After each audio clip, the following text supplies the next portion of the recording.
আসসালামু আলাইকুম প্রিয় বন্ধুরা।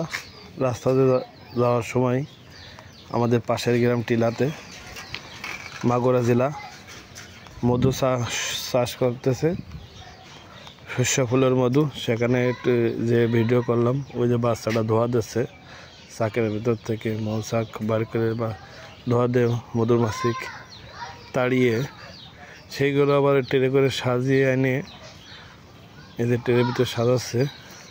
কি আজব জিনিস, যা মানুষের কল্পনার বাইরে ছিল।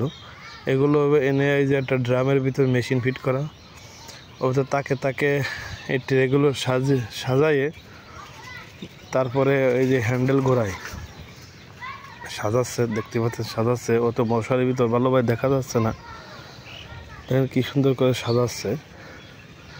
এই যে সে ঘুরে ঘুরে তাকের ভিতর সাজাচ্ছে। যখন ওই হ্যান্ডেল দিয়ে ঘুরবে তখন কিন্তু মধুটা নিচে পড়ে যাবে ড্রামের। এই যে রেকের ভিতর সাজাচ্ছে, এই যে নিচে ড্রাম দেওয়া নলের সাইজে মধুটা ওই 20 লিটারের ড্রামে এসে পড়বে। আসলে এখান থেকে যদি আপনি মধু সংগ্রহ করেন তাহলে অরিজিনাল মধু পাবেন, আর ক্ষেতের থেকে যদি সংগ্রহ করেন অরিজিনাল মধু পাওয়া যাবে। কারো প্রয়োজন হলে টিলার মাঠে এসে কিনতে পারেন। মাগুরা জেলা 400 টাকা কেজি অরিজিনাল মধু। সবাই অরিজিনাল মধু খোঁজে।